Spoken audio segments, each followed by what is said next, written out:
हमारे बुजुर्गों ने वो जानते हैं कि पूरा देश नहीं पूरी दुनिया जानती है हमारी कौम के इतिहास के बारे में।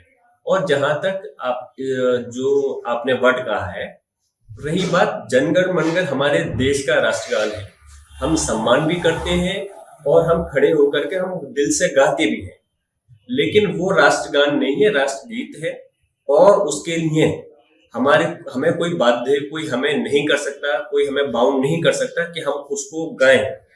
वो हमारी उसकी कारण ये है कि उसमें मजहब के प्रति ऐसा वर्ड इस्तेमाल होता है जो कि हमारे मजहब के खिलाफ है, क्योंकि हम एक अल्लाह की इबादत करते हैं, इसलिए हम किसी दूसरी जगह को सजदा नहीं कर सकते। हम इस देश की धरती से मोहब्बत करते हैं, प्यार करते हैं और इसके प्रति वफादार हैं। हम इसकी इबादत नहीं कर सकते, ये हमारा मजहब है और हमारे ये संवैधानिक अधिकार है हमारा। हम अपने मजहब के प्रति आजादी के साथ में उसको हम कर सकते हैं, अब मान सकते हैं। अगर कहीं कोई चीज गलत है तो उसको हम ऐसे काम नहीं कर सकते। और ये अल्फाज मैं नहीं, संविधान में या हमारा संविधान नहीं, माननीय सर्वोच्च न्यायालय ने भी इस मामले में 1986 में जब केरला का एक केस था, जब 3 बच्चों को उसके अंदर निकाल दिया गया था स्कूल से, तो तब भी ये कहा था कि आप बाध्य नहीं कर सकते किसी को ये गाने के लिए। हम अपने देश और राष्ट्रगान के प्रति अलग बात है इस चीज के लिए, इसमें क्योंकि हमारे मजहब से मुतालिक अल्फाज गलत है, इस वजह से हम उसकी को नहीं गा सकते हैं, ना ही हम उसके गाने के लिए कह सकते हो, ना ही कोई हमें बाध्य कर सकता है कि आप उसको गाना पड़ेगा। हम राष्ट्रगान के प्रति वफादार है, जनगण के लिए उसके लिए हमेशा रहेंगे और अपने देश के लिए। लेकिन जब राष्ट्रगान एक हो सकता तो राष्ट्रगीत एक क्यों नहीं? उस राष्ट्रगान के अंदर ऐसा अल्फाज नहीं है ना, जो मेरा मतलब है, जो आपने कहा कि राष्ट्रगान हो सकता है तो राष्ट्रगीत पे क्यों नहीं?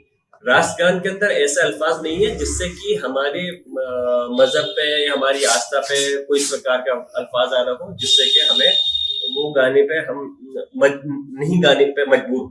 राष्ट्रगान में ऐसा कहीं कोई अल्फाज नहीं है, इसलिए हम उसके प्रति उसको दिल से, और हम नहीं, सिर्फ मैं ही नहीं, या मुसलमान स्कूल कॉलेज में नहीं, मदरसे तक के अंदर उसको राष्ट्रगान को गाते हैं तो कोई गलत नहीं है, और अपने देश के प्रति गाते हैं। लेकिन राष्ट्रगीत जो है उसमें अल्फाज गलत है तो उसके प्रति कोई हमें बातें नहीं कर सकता कि उसको हम वो गाएं।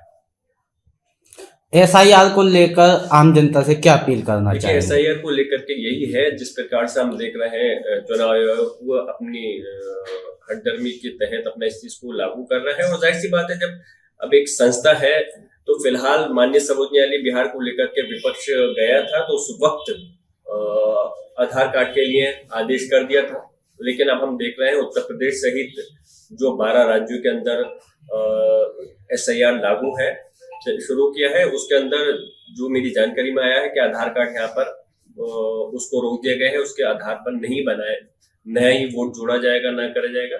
तो आगे के देखेंगे इसके लिए हम क्या आगे कर सकते हैं इंडिया गठबंधन के लोग, कि जिससे कि हमें आगे कोर्ट जाने की जरूरत है या नहीं। लेकिन मैं अपने प्रदेश उत्तर प्रदेश के सभी सम्मानित बुजुर्गों से, नौजवानों से, माँ बहनों से, जो वोटर्स हैं और जो नहीं है, मैं उनसे प्रयास करूंगा कि इस पे बहुत सावधानी पूर्वक अपनी जिम्मेदारी को निभाते हुए इस चीज का ध्यान रखें कि आपका वोट किसी प्लानिंग के तहत कट नहीं जाए। आप इस चीज को जिम्मेदारी, पार्टी तो अपने स्तर पे विपक्ष के लोग कर ही रहे हैं कि किस तरह से हम उसको रोक सकते हैं, लेकिन हर मतदाता हर नागरिक अपनी जिम्मेदारी को समझे, जो पूरे देश के नागरिकों, जहाँ 12 राज्यों में हो रहा है, खासतौर से वो लोग अभी इस जिम्मेदारी को संभाले कि जहां कहीं भी अपनी बूथ पे जाकर के चेक करें, अपनी मतदाता सूची को ऑनलाइन भी चेक कर सकते हैं। अगर उनके नाम के अंदर वो है 2003 के अगर तहत है तो उनका नाम ऑलरेडी जुड़ने में कहीं समस्या नहीं आएगी, या माँ बाप का उनका नाम है तो उसके तहत जुड़ सकता है। अदरवाइज वो अपना जो डॉक्यूमेंट मांगे गए उस आधार पर अपने नाम को जुड़वाने का काम करें, क्योंकि आपकी ये ताकत, ये किसी पार्टी की लिए ताकत नहीं है, वोट की ताकत, ये ताकत आपकी जनता की ताकत है।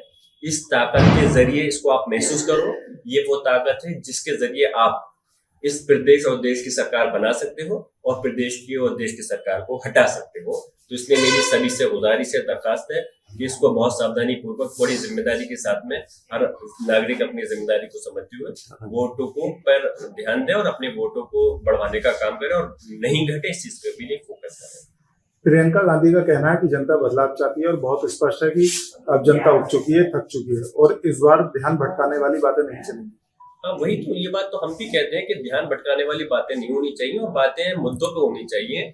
मुद्दों, लोगों के जो जनहित की बातें हैं उस पर फोकस होनी चाहिए, उस पर होना चाहिए कि किस सरकार ने क्या काम करा, ना कि अनाप शनाप बात कर करके, मजाक उड़ा कर करके या लोगों को भ्रमित कर कर करके, मुद्दों से भटका कर करके इस प्रकार की बात की जाए जिससे कि लोगों का ध्यान हटे वहां से। और मुद्दों की अगर बात होगी तो यकीनन मैं समझता हूँ बदलाव के लिए कहीं ना कहीं प्रयास होगा। सांसद जी पुष्कर सिंह धामी ने भी एक बयान दिया है। उन्होंने कहा है कि जो नीला दुपट्टा डालकर और हरा दुपट्टा चादर डालकर लैंड माफिया कब्जा करते थे, अब वो कब्जे नहीं हुए। कैसे देखते हैं? कब्जे के लिए कौन कह रहा है? पहले वो बीजेपी की जो सरकार और जगह है पूरे देश के अंदर, वहां का गिराफ उठा करके देखें। हमने कब कहा कि कब्जा होना जायज है? बिल्कुल कहीं कोई कब्जा हो रहा है गलत है, चाहे वो किसी भी सरकार में हो रहा हो। तो किसी की जगह है, कोई भी कहीं भी किसी सरकार में भू माफिया को संरक्षण नहीं मिलना चाहिए। हम तो खुद इस बात को कहते हैं, लेकिन सिर्फ खाली कहने से काम नहीं चलता। बीजेपी अपनी कहनी और करनी में फर्क होता है। वो पहले देखें कि उन्होंने कितने ऐसे लोगों के खिलाफ कार्रवाई की और जहां जहां बीजेपी के शासित राज्य है कितनी जगहों पर इस प्रकार के कब्जे चल रहे हैं, पहले उन पर कार्रवाई करें, उसके बाद में फिर इस प्रकार की बात करें।